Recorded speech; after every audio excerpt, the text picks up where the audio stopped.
Hello chickies and welcome to the channel.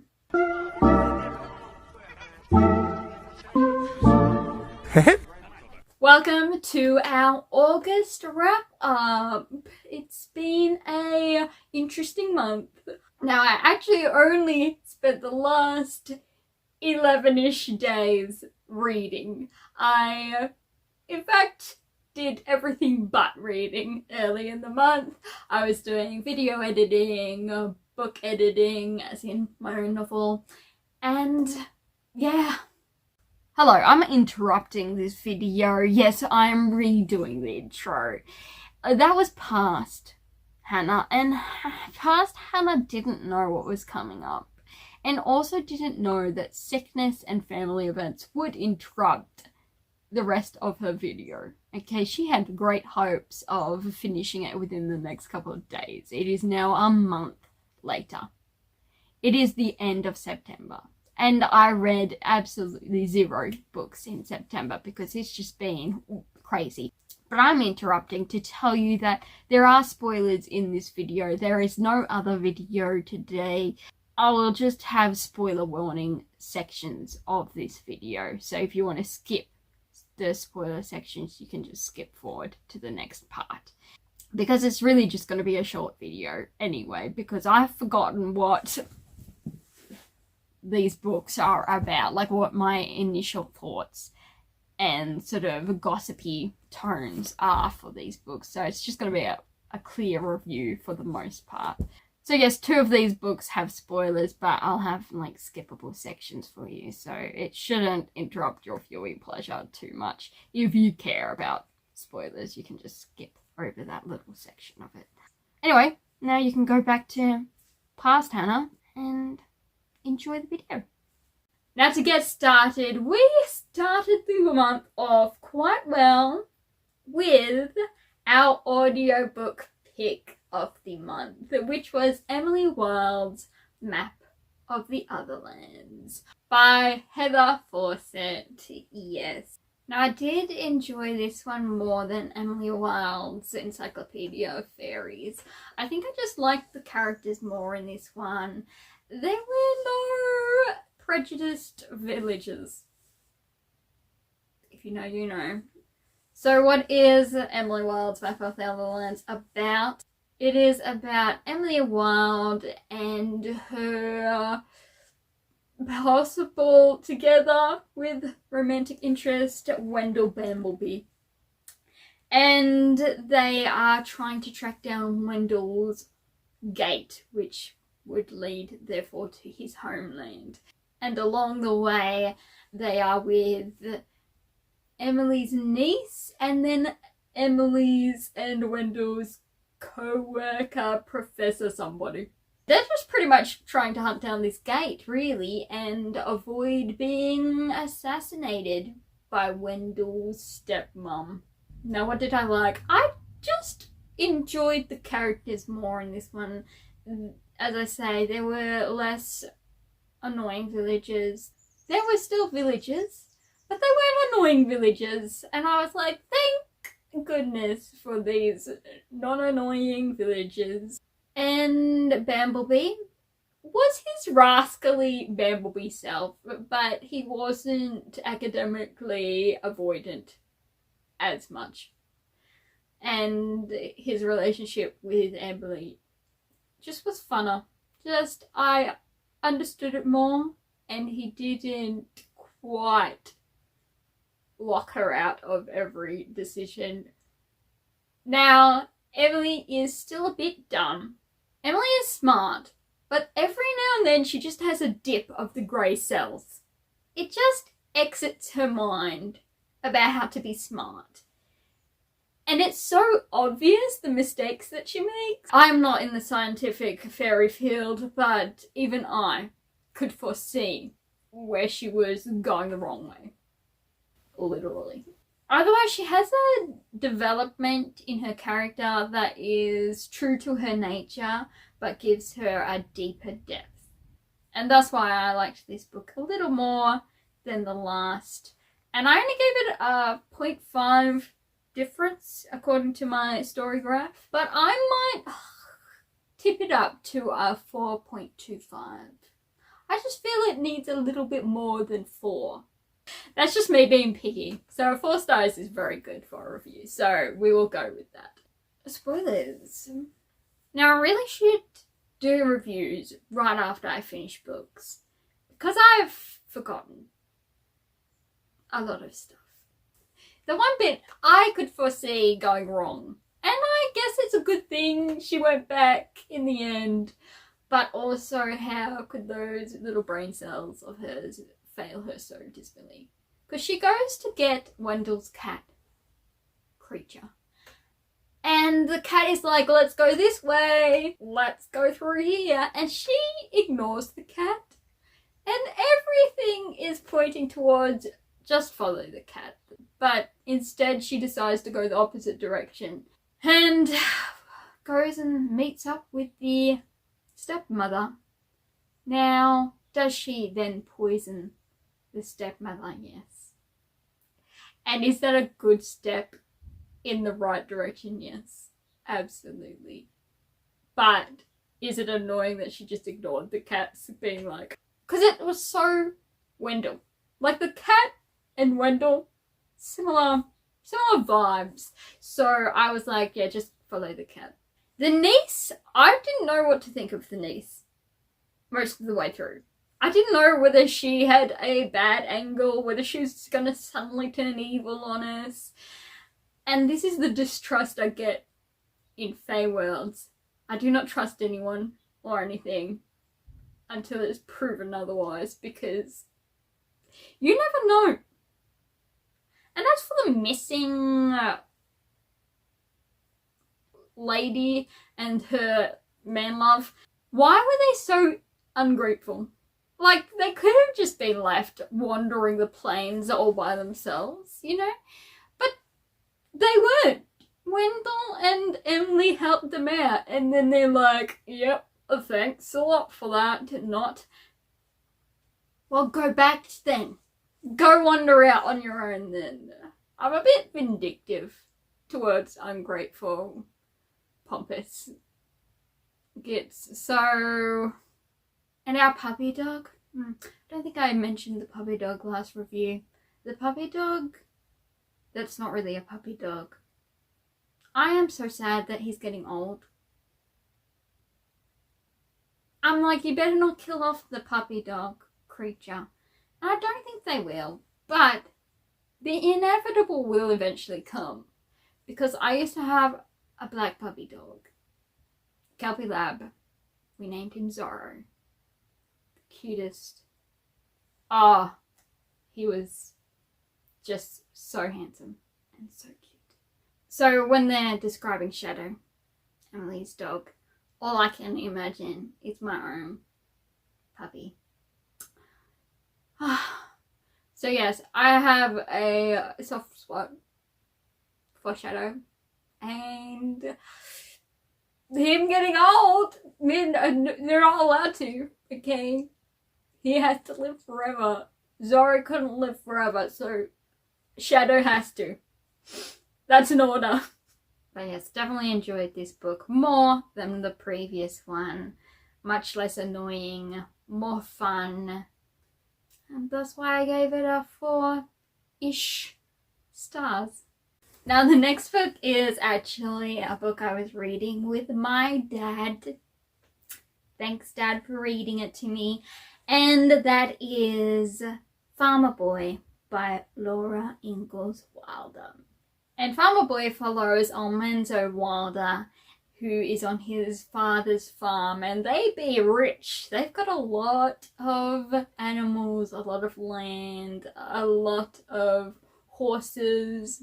So he loves doing farm work, but mainly he likes watching the foals and colts and all the horses, pretty much.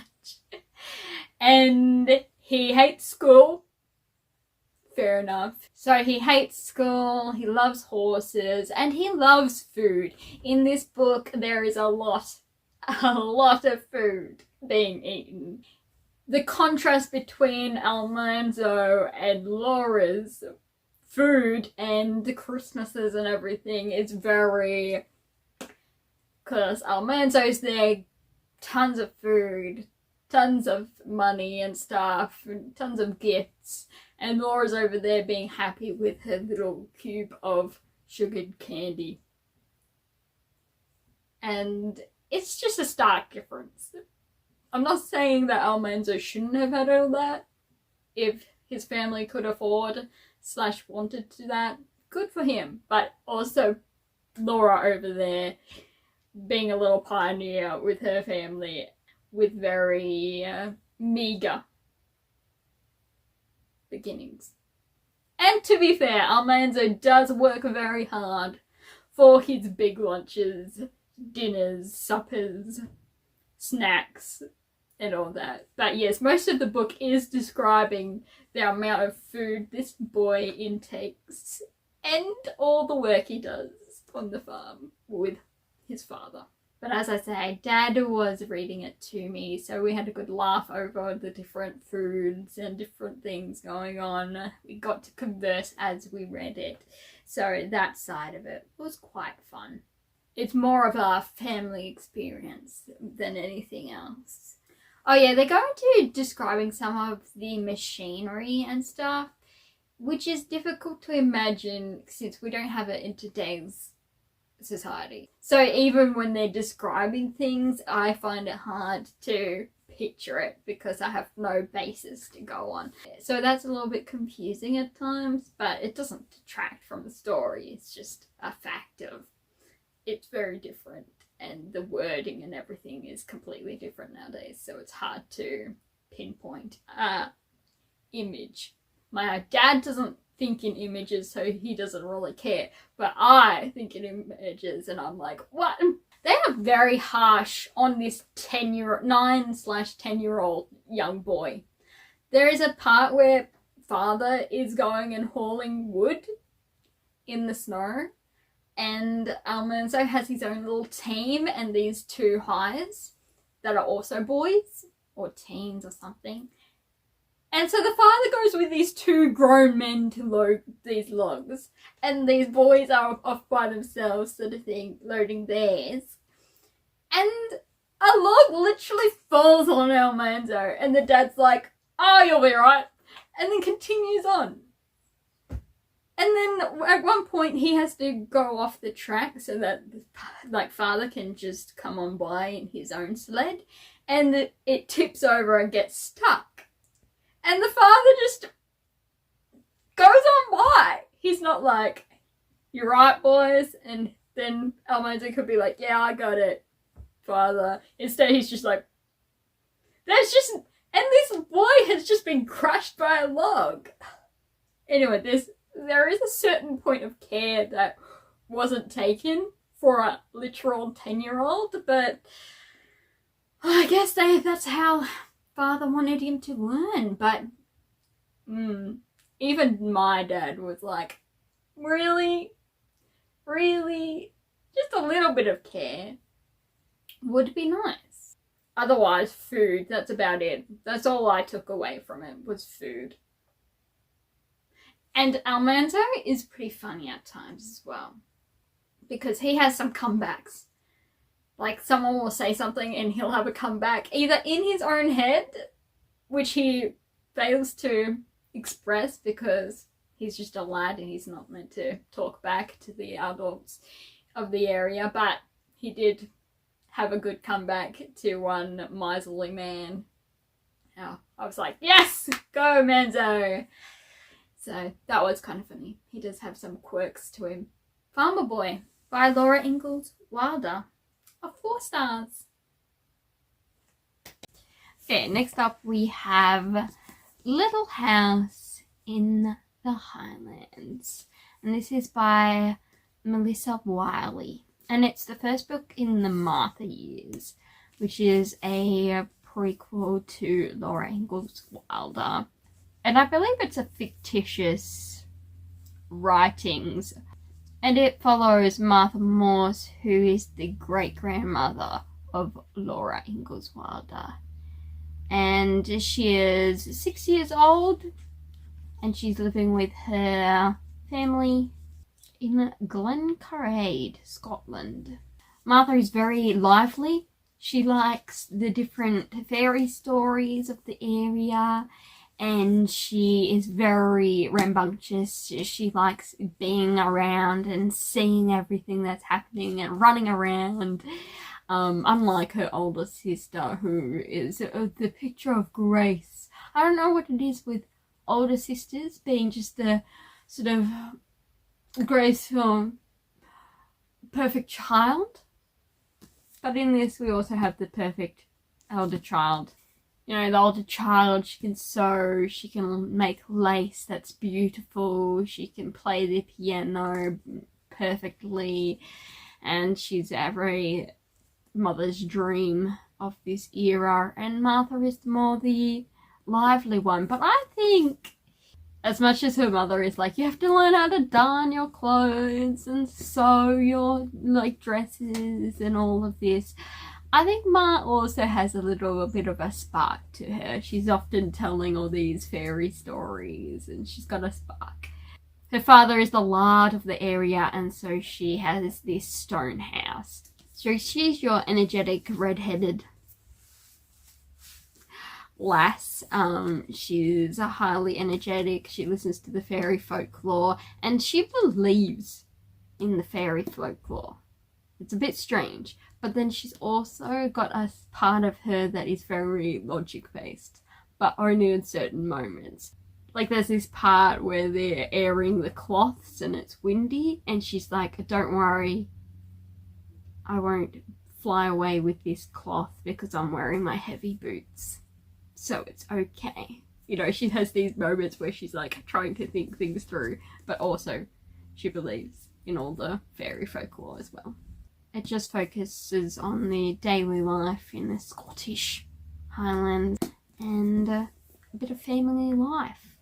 There is one thing, when you look at the reviews of this story, a lot of people are doing rereads now as adults, and they're like, oh, it's a bit childish, it's a bit juvenile with the writing style and like the way it's written. And I'm like, but it's a children's book and you're following a 5-year-old.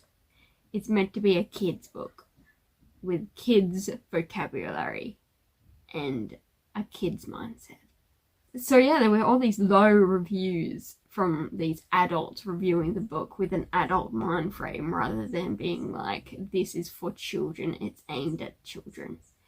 And it was very strange. I've noticed that with a lot of these books that I am rereading as an adult.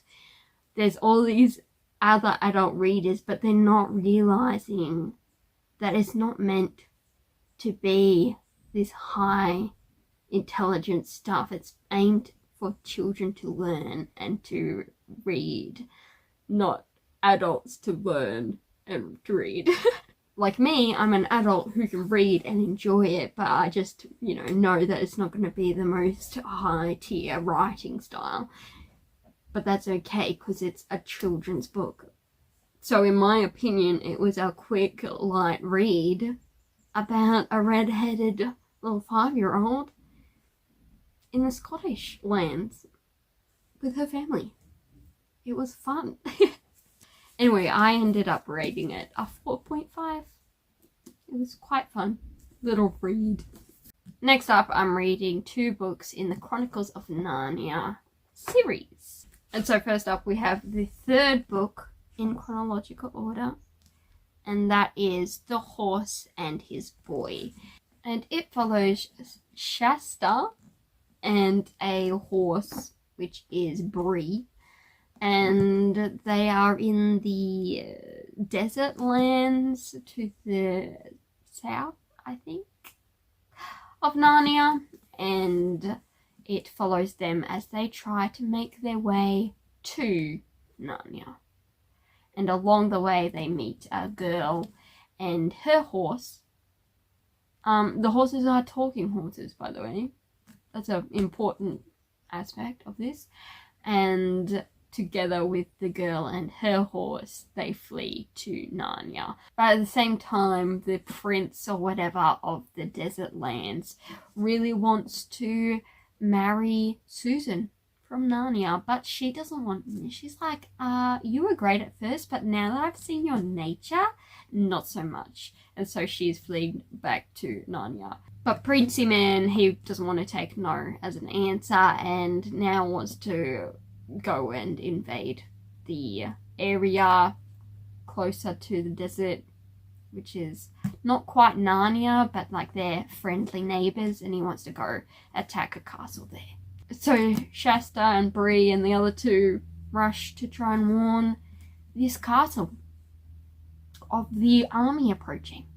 And that is the horse and his boy. I didn't like the horse and his boy as much as the other books in the Narnia series. I do admit I have a problem with weird names or just different names because I can't pronounce them in my head. I'm like, it's too much work for my little brain, and it just blanks them out. So that's why I can't remember any of the names, is because I've just blanked them out. They're just the characters. They don't have names in my head. I can keep track of them without names. So the names are forgotten. It was just a slower book. I just couldn't get through it as quickly as the others. It didn't garner my attention. I know a lot of people love The Horse and His Boy, but I just didn't find it as interesting. It was almost too much detail for something that I just didn't care about. I just didn't attach myself to any of the characters, so I just didn't care. Was really what it came down to. I just didn't care about it, and I don't know whether that was because I read too many Narnias in a short time frame, but yeah, I just was like, I don't know. The part with the cats, the cat and the part with the lion, pretty cool, but otherwise just not my vibe. It wasn't a bad book. I just feel like I just wasn't in the right mood. I still gave it a 4 stars according to my review. I'd probably give it more of a 3.5 for personal taste. But in regards to it being an actual book, like, there was nothing inherently wrong with it. And the pacing was pretty good. It's just I didn't care. Then we got into another one, which I think is a favourite amongst people, which is Prince Caspian. And it follows the 4 kids from The Lion, the Witch and the Wardrobe as they are summoned back to Narnia and meet with Prince Caspian, who is trying to defeat his usurper Uncle Man and to protect Narnians from the non-magical Terrarians or whoever they are. Again, I blanked out the name. Don't come at me. Tyrannials, Theramelians, Chameleons. One thing you need to know about this is in the movie, they stupidly attack a castle and half the army gets destroyed, right? In the book, that never happens. And that's my biggest gripe with movie Prince Caspian, is that scene with the castle, where they invade the castle. There's no point to it. It was never in the book. And it just makes Peter and them seem dumb. I hate it with a burning passion. Telmarines. The Telmarines are humans, so they have no talking animals, and in fact the uncle of Prince Caspian is like, let's not talk about magic or Narnians, as in the animals that can talk. They don't exist. Don't bring it up with me. They are abominations. And Prince Caspian is like, but it sounds so cool. I want to know where the Narnians are, like the true Narnians are. And that doesn't best please his uncle, but, you know, his uncle can jump in a lake if he's that concerned about it. Anyway, I did enjoy Prince Caspian. It's pretty good. Caspian is a cool dude. Now Caspian, okay, he's not your movie Caspian. He's not quite as rugged teen finding his way through the world. He's a more excitable, just happy to find the Narnians and hang out and then lead them to taking back their land. So he's still cool, but not quite movie. You know, like the movie girls. And they're like, oh! Whoever the actor is for Prince Caspian, all the girls seem to like him. So you don't get the same vibes. He's just a young princely lad. I didn't write anything in my review for this one, so I just gave it a 4.5. I don't know, I still didn't find it as enjoyable, but writing wise it was pretty good, and it was better for me than The Horse and His Boy. I think I've just done too many Chronicles of Narnia in a row, and that's why my feelings about the books are slowly dipping. The writing style hasn't changed, it's just not as interesting to me. So anyway, here I've got a 4.5. You know what? It can keep its 4.5. But feelings wise, it's probably more a 4. So that's The Horse and His Boy and Prince Caspian from the Chronicles of Narnia, which is by C.S. Lewis, of course. Next up, we have Trixie Belden and the Red Trailer Mystery. And this is the second book in the Trixie Belden series. So this story follows Trixie and Honey and Miss Trask, the governess, as they take a caravan trailer to try and find Jim. And Jim, of course, is the young lad they met in book 1 who was running away from his abusive stepfather and who was in fact the heir to his great uncle's estate. Anyway, everyone wanted to adopt Jim, but Jim ran away. And while they're searching for Jim, there's all these trailer thefts. And while they're traveling, there's also this red trailer. And in the red trailer is this rather not well-off family. As in, they're a bit run down and they're all being a bit suspicious. And the trailer keeps popping up along the same path that Honey and Trixie are taking. And therefore, Trixie and Honey have to find out, 1, where Jim is, 2, what's with this red trailer, and 3, who the trailer thieves are. I did see through most of the mysteries, but there were also a few twists or details that I didn't see coming. So it was still very enjoyable, and for a middle grade mystery book, it was, you know, it's not meant to be adult, so like, oh, let me figure this out. It's meant to be, obviously, children reading a mystery book and figuring it out alongside the middle grade protagonist. Anyway, it's really fun. I always loved Trixie Belden, and now as an adult, I still enjoy it. So of course I gave it a 5 stars. I am reviewing this book in late September. In fact, there's only like 2 days of September left. So I have forgotten any other points I may have had about this. Going forward, I will review the books as I finish them and then collate them for the wrap-ups. But yes, it's a fun little mystery following our gals, and again, it's the second book, so I sort of revealed more about the characters in book 1, which I think I did in the Detective Penguin series video. So I'll card it up for you guys if you want to check it out. It does give childhood vibes though, because it was written ages ago. It was just a different era. It had a different feel.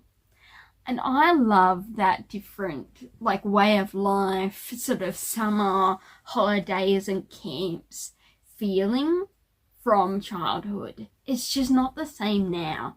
Even kids today wouldn't be having the same experience with camping trips and everything because it was just a different time. But these books really take you into what that was like, and it's just nostalgic, and I really think that adds to the summer camp feeling of this book in particular. Recommend Trixie Belden. They're not as easy to come by nowadays, but if you're looking for a very simple, fun, great characters, found family feelings in a mystery series, Trixie Belden is really good. that is Trixie Belden and the Red Trail Mystery. 5 stars. Okay, we're on to our final book. As I say, didn't read that many books over the last 2 months. So we are on to our final one. And our final book is K.M. Shay's Magic Redeemed, which is the second book in the Hall of Blood and Mercy series. So since it's the second book, we are following Hazel, who has been sort of accepted into the Drake family as their wizard.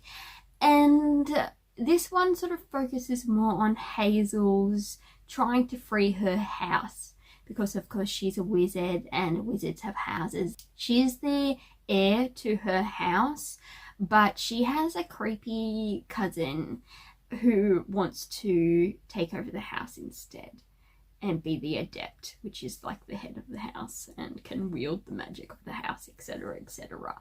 And she's meant to have this ascension, but she never did because evil cousin who wanted to marry her at first.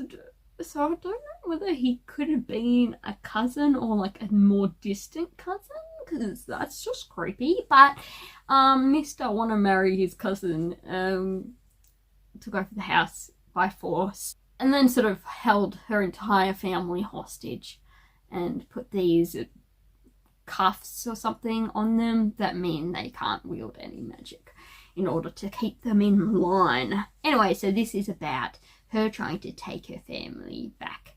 Cillian Drake, who is the head of the Drake vampire family, he doesn't want to interfere, but at the same time, he might. He's also having a certain issue in this book. Hazel smells really nice to him, and wizards aren't meant to smell nice to vampires. They're meant to, you know, be a bit pongy unless you really trust them. And he's like, oh, do I trust her?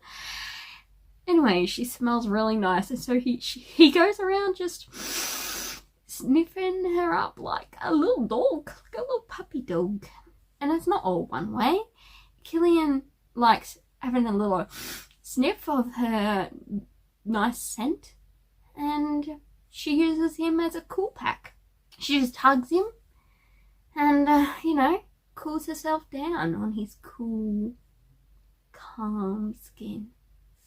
Anyway, so there is a bit of a heist situation in this one, and there's battling and further training. It was very intriguing. I loved reading it. The second book I ended up giving a 4.5. I reiterate that I find giving early books in a series a 5-star is sometimes less likely, just because you don't have the full story yet. There's like little strings that aren't tied up and situations that aren't the best and annoy me.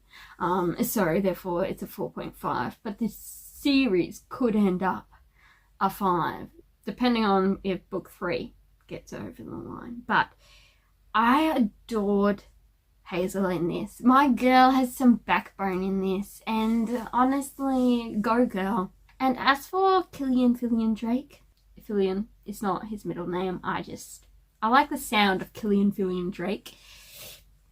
Don't ask me why. Anyway, he was growing on me. At the end of the last book, he was sort of like, okay, he needs to do a lot of groveling. And at the end of this, he still needs to do a lot of groveling. He's still in the same spot. He did grow on me, but then a certain situation, he still needs to grovel. And I'm happy because our girlie seems to be not falling for the tricks of Cillian Drake, and I adore that. I like my strong girlie, so if she can just keep it up. Just keep it up for the next book, please.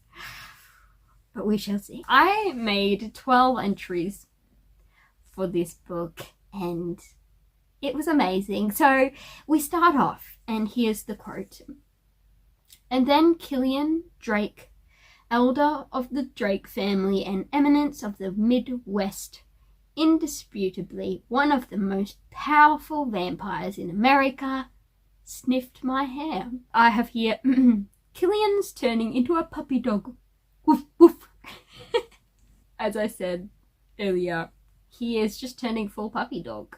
At the 15% mark, I have another comment saying, and Killian still being a pup and sniffing. And then at the 36% mark, we finally have a confession. We have, from Killian's point of view, I was barely better than one of those mutty werewolves. And so I have here, Killian admits he's a big puppy dog. It's true, that's all he is. Killian Drake vampire? Mm-mm. Killian Drake the werewolf puppy dog. That's all he is. So that was one of the big things that I just found amusing, that he goes around like sniffing, and I kept calling him he's just a puppy dog. That's all he is. Scary? No. He's just a little puppy. Okay. There's a theme in this with food. So Hazel loves cookies. And so throughout this, Killian makes fun of her cookie cravings, but then at the same time supports her cookie cravings. So that's a tick in the Killian's good books. He supports her cookie agenda, and that's what we like to see, a supportive situationship. But also we have the Paragon, and he likes ice cream. He's going ice cream shopping when they come across him at one point, and I support his ice cream agenda. And do you know what goes well together? Cookies and ice cream. So honestly, they can be besties. It's adorable. Now I will be doing a full spoiler video for the Hall of Blood and Mercy trilogy, and therefore I will go into more details on the spoilers and what happened and everything like that in that video. I do have more notes that I could go into, but I think I'll leave it for that video. But there were just a few of the funny moments in this book. So Magic Redeemed, a 4.5 star, and I am so excited to get into the next book. So altogether I read 7 books. Is that impressive for 2 months work? No. But I did begin other books, I just didn't finish any of them. And also that means this video is short and sweet and to the point.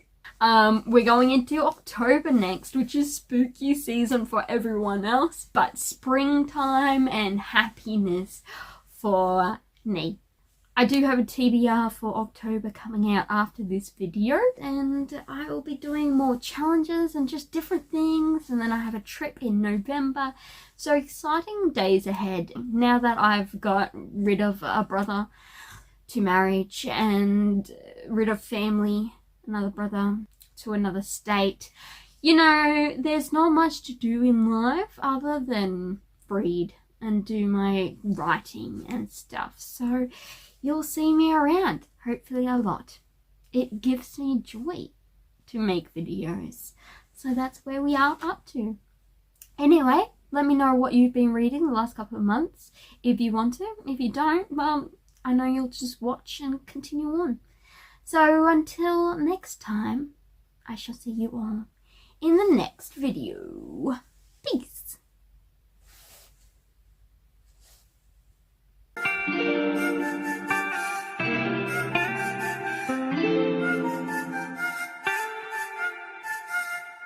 티니로그 끝.